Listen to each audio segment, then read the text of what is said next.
Caros amigos, bem-vindos a mais um episódio de hoje na Segunda Guerra Mundial. No vídeo de hoje tentarei responder uma pergunta que é muitas vezes repetida aqui nos comentários.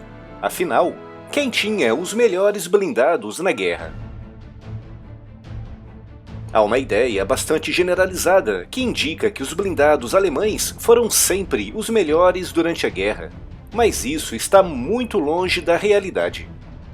Quando a Alemanha invadiu a Polônia em setembro de 1939, dando início à Segunda Guerra Mundial, mais de 60% dos blindados eram formados pelos leves Panzer I e II, veículos extremamente leves e quase obsoletos já naquela época. O Panzer I, com a sua blindagem de 13 mm e armado apenas com duas metralhadoras leves de calibre 7,62, era incapaz de nocautear até mesmo o mais leve dos blindados inimigos. E o Panzer II, com uma blindagem de menos de 15 mm e armado com um canhão de apenas 20 mm, só era capaz de destruir blindados leves inimigos, e ainda assim, nunca em disparos a mais de 400 metros de distância.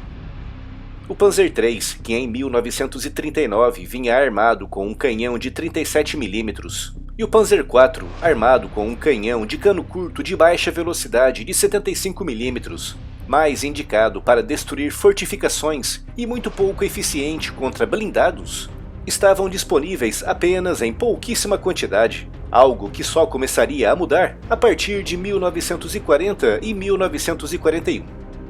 A sorte para os alemães foi que em setembro de 1939 os poloneses tinham muito poucos blindados, o que facilitou muito o avanço das divisões Panzer pelo interior do país. Em maio de 1940, quando a Alemanha invadiu a França, a composição das suas divisões Panzer não era muito diferente, com a espinha dorsal ainda sendo formada pelos blindados leves Panzer I e II, com alguns blindados Panzer III e IV distribuídos pelos batalhões. Esses blindados enfrentaram veículos franceses excelentes, como por exemplo o Renault R-35, um blindado leve muito superior aos Panzers I e II alemães, com uma blindagem que podia chegar aos 43 mm e um canhão de 37 mm, muito superior à blindagem de 14 mm e meio e ao canhão de 20 mm do Panzer II. Na área dos blindados médios, os franceses também estavam bem à frente dos alemães, com o Somua S-35, um veículo com uma blindagem que podia ultrapassar os 40 mm e com um canhão com um calibre de 47 mm, bem superior à blindagem de 30 mm e ao canhão de 37 mm que equipava o Panzer III. Os franceses também tinham o Char B1, que na sua versão bis tinha uma blindagem frontal de 60 mm e um canhão de 75 mm, acompanhado de um segundo canhão de 47 mm. Um autêntico monstro de aço, muito superior ao Panzer III e também ao Panzer IV em todos os aspectos. Numa ocasião, no dia 16 de maio de 1940, logo no início da invasão alemã da França, um único Char B1 nocauteou 13 blindados alemães, todos eles Panzer III e IV. Os disparos dos blindados alemães pura e simplesmente ricocheteavam na grossa blindagem francesa, que só foi penetrada graças a disparos praticamente a queima-roupa. O mesmo voltou a acontecer um ano depois, quando em junho de 1941, a Alemanha invadiu a União Soviética no âmbito da Operação Barbarossa. Naquela época, os alemães já tinham retirado o Panzer I e o Panzer II de tarefas de combate na linha da frente, pois já contavam com números suficientes do Panzer III e IV. Mas cientes de que esses blindados não eram os melhores, os alemães preencheram as fileiras com blindados franceses apreendidos durante a guerra. Centenas de blindados franceses Somua S-35, Renault R-35 e Char B1 foram utilizados no início da invasão alemã da União Soviética, executando funções no campo de batalha para as quais os blindados alemães não eram propriamente adequados. E na União Soviética, mais uma vez, os alemães ficaram chocados quando descobriram que o inimigo tinha blindados superiores em praticamente todos os aspectos, Foi assim com o médio T-34 e com os pesados KV-1 e KV-2. Eram veículos tão bons que os alemães pura e simplesmente não tinham nada que sequer se aproximava deles em termos de blindagem e poder de fogo. A única forma que os alemães tinham para nocautear esses blindados era com os seus poderosos canhões de 88mm.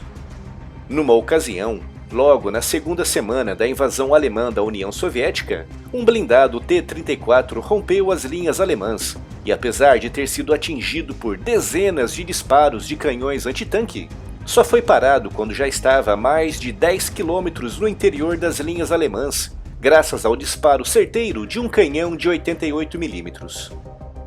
Os alemães só começaram a colocar no campo de batalha blindados melhores e tecnologicamente superiores a partir de 1942, com o aparecimento do Tiger I. Mas era um veículo extremamente caro e muito difícil de ser construído, resultando sempre em poucas unidades disponíveis para as tropas. No ano seguinte, em 1943, os alemães surpreenderam com a introdução daquele que é considerado o melhor blindado médio da guerra, o Panther.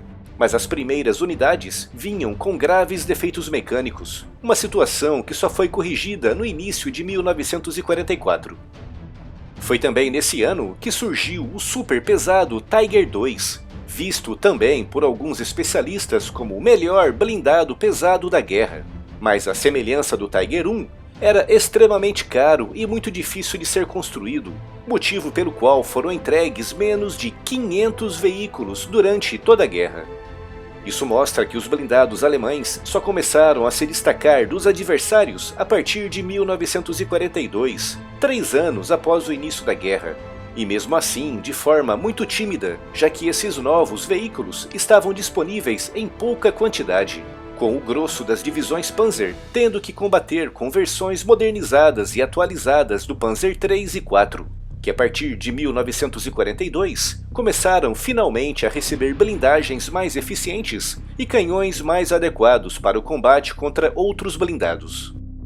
Mas se os veículos alemães eram assim tão inferiores aos veículos dos seus inimigos, como foi que alcançaram tantas vitórias?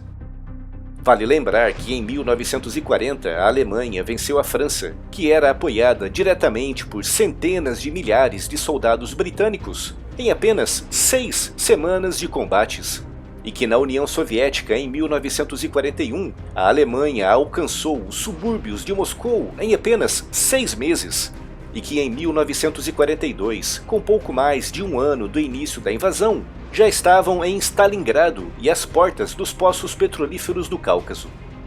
Isso tudo mostra que na guerra nem tudo depende diretamente do equipamento que se usa. Os alemães, com equipamentos em geral inferiores, alcançaram façanhas incríveis no campo de batalha, e tudo isso se deve à forma como essas armas foram utilizadas. Por exemplo, os alemães utilizavam seus blindados como pontas afiadas de uma longa lança, e intimamente apoiados por aviões de ataque ao solo como o Junkers Ju-87 Stuka, abriam brechas nas linhas inimigas, que depois eram preenchidas pela infantaria motorizada que seguia logo atrás. Esses blindados não paravam diante de um alvo, avançando rapidamente em direção ao próximo, naquilo que ficaria conhecido como a Blitzkrieg, ou Guerra Relâmpago. E foi assim que os alemães, com armas e equipamentos inferiores, venceram exércitos poderosos e muito melhor equipados. Isso deixou uma lição importante para gerações futuras de militares. Mais importante do que as armas que você utiliza está a doutrina e a forma como você as emprega no campo de batalha.